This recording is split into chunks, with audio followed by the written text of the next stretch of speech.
Sir MPPSC 2019 के interviews का रास्ता साफ हो गया है।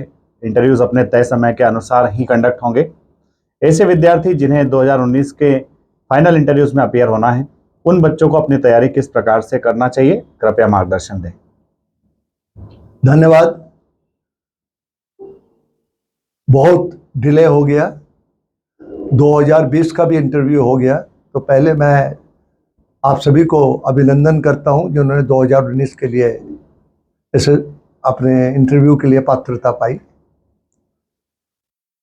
शुरू यहां से करूंगा कि आपने 2021 के बहुत बड़ी संख्या में 2021 के मेंस लिखने के लिए आपने बहुत, क्योंकि 9 अगस्त से इंटरव्यू होने वाले हैं, शायद ये समय पहले से थोड़ा आपको तय करना था कि आप जो मॉक इंटरव्यूज़ है वो करें। आपने 2021 में के लिए ज़्यादा फोकस किया मेंस के लिए। मैं ऐसा इसलिए कह रहा हूँ कि मेरा व्यक्तिगत अनुभव है कि बहुत बार ऐसा हुआ है जिसने एक बार इंटरव्यू की पात्रता प्राप्त कर ली, प्रीलिम मेंस इत्यादि पास करके, अगली परीक्षाओं में वो प्रीलिम भी नहीं पास कर पाया। ऐसा हो चुका है। और इस वक्त तो ये होना बहुत स्वाभाविक है, क्योंकि 2020 का जो सिलेबाई था और 2020 या उसके बाद का सिलेबाई में बहुत अंतर है। खैर, अब आता हूं जो आप किस तरह से तैयारी करें। आप में से बहुत लोगों ने ऑलरेडी तैयारी की होगी, क्योंकि मैंने भी बहुत बड़ी संख्या में करीब 600-700 2019 के बच्चों का वो मॉक इंटरव्यू में भाग लिया।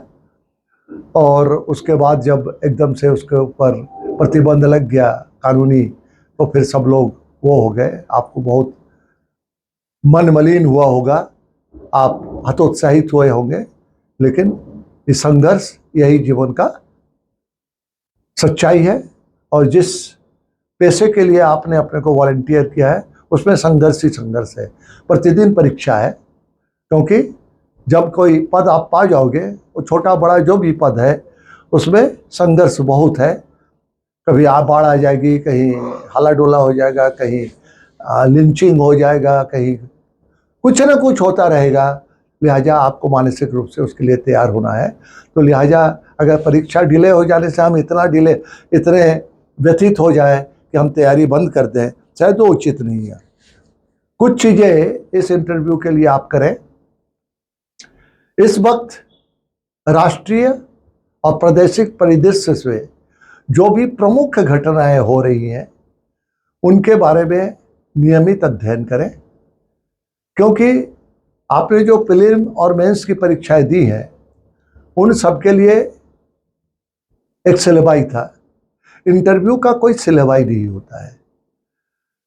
आपको जो पद मिलेगा वो आप मानिए कि आपका जो मेंस के स्कोर है उसी के ऊपर आपको पद मिलेगा।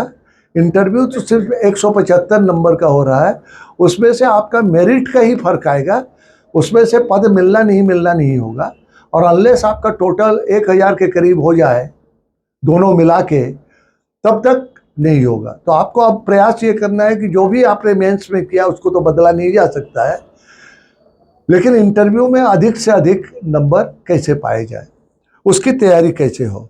तो उसकी तैयारी के लिए पहली तैयारी जो फिजिकल है, आप जो कपड़े लत्ते पहनते हो, वहाँ जाने से पहले अपने को जितना चुस्त दुरुस्त करते हो, बाल कटाना, दाढ़ी बनाना, ये उसमें शामिल है। कई लोग टाई कोट पहनते हैं, बहुत ज़्यादा गर्मी में टाई कोट पहनना शायद उतना आवश्यक नहीं है। एक डार्क ट्राउज़र और लाइट प्लेन फुल शर्ट भी, लेकिन आप साफ सुथरे होने चाहिए, बाल कटे होने चाहिए, दाढ़ी बनी होनी चाहिए। और किसी भी तरह के जो धार्मिक चिन्ह हैं, जो हम कलावा बांधते हैं, कई चीज़, महिलाओं के लिए मंगलसूत्र या शादी से जुड़ी हुई कोई ऐसे निशानी के अतिरिक्त बहुत ज़्यादा साज सज्जा नहीं होनी चाहिए। पुरुषों के लिए भी कुछ लोगों के हाथ में हर एक अंगुली में एक एक अंगूठी होती है, कलाई में भी कई किस्म के, वो सब आप निकाल दें। चाहे किसी ने भी बांधा हो, कोई भी मंत्र शक्ति से, ताकि ऐसा वहाँ जाने पर प्रतीत न हो। ये सब फिजिकल तैयारी है कि आप राम भरोसे वहाँ जा रहे हो, आपको अपने ऊपर विश्वास होना चाहिए। दूसरा, जो आप ऑलरेडी कर चुके हो, जो आपने अपनी व्यक्तिगत विवरणी भरी है, उसको भरना बहुत सावधानी से था, क्योंकि जो पहले कुछ प्रश्न होंगे वो उसी में से होंगे। जैसा मैंने बतलाया शुरू में ही कि प्रीलिम और मेंस का तो सिलेबस होता है, इंटरव्यू का सिलेबस नहीं होता है। तो कहाँ से शुरू होता है इंटरव्यू? आपका नाम, उसका अर्थ, आपके पिताजी का नाम, अगर वो सब नाम, आजकल एक नया परिपाटी हो गई है जहाँ नाम शास्त्रों से या रामायण महाभारत के पात्रों से लिया गया, वो पात्र कौन था, उसका क्या चरित्र कैसा था, ये सब ज्ञान अपने को होना चाहिए। अगर उस नाम का संधि विच्छेद वगैरह हो सकता है, वो भी पूछ सकते हैं अर्थ के साथ। दूसरा,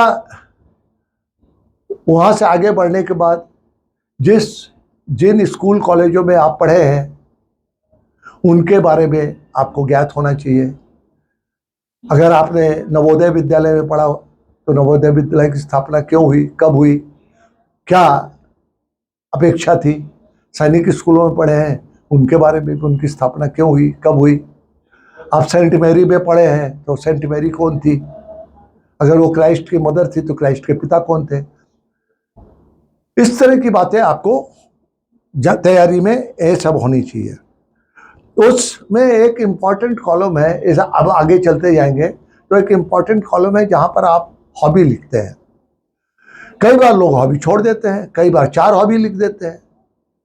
आप एक हॉबी लिखे, अधिक से अधिक 2, मैं 2 भी समर्थन नहीं करता हूँ, एक हॉबी। और हो सकता है कि आपको वास्तव में एक से अधिक हॉबी प्रिय हो, लेकिन आपके हॉबी से बहुत सारे प्रश्न होंगे। आपने संगीत लिखा है कि संगीत में कितनी विधाएं हैं, पाश्चात्य और भारतीय संगीत में क्या अंतर है, नृत्य में भी पाश्चात्य और भारतीय नृत्य में क्या अंतर है, कौन कौन सी शैली है, आप किस शैली को पसंद करते हैं, क्यों करते हैं, सुर ताल लय के बारे में, बड़े बड़े संगीतकों के बारे में, आधुनिक युग के बड़े संगीतज्ञ, बड़े, अगर आपने आर्ट या पेंटिंग लिखी है, कुछ बड़े पेंटर, विश्व प्रसिद्ध पेंटर, इन सब का नाम।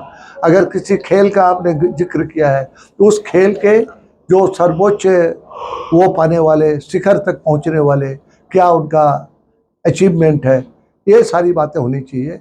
और उससे जुड़े हुए, आपने ओलंपिक नहीं खेला कोई बात नहीं, लेकिन आपने जो कुछ भी वहाँ लिखा उसके बारे में जानकारी पूरी होनी चाहिए।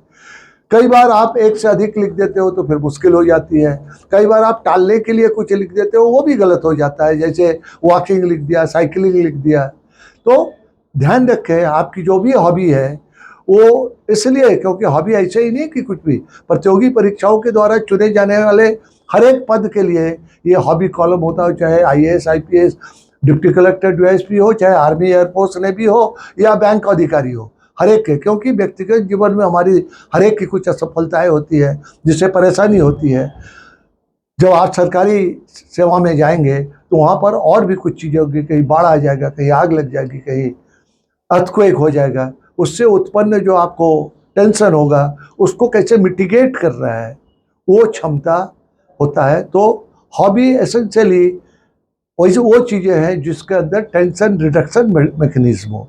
ये ध्यान में रख के अपनी हॉबी की बात कहिएगा, और जो भी आपने हॉबी लिखा है उसमें विस्तृत अध्ययन कीजिए, विस्तृत अध्ययन कीजिए। एक छोटा सा मैं संकेत दूंगा, आपने लिख दिया महिला है तो लिख दिया कुकिंग।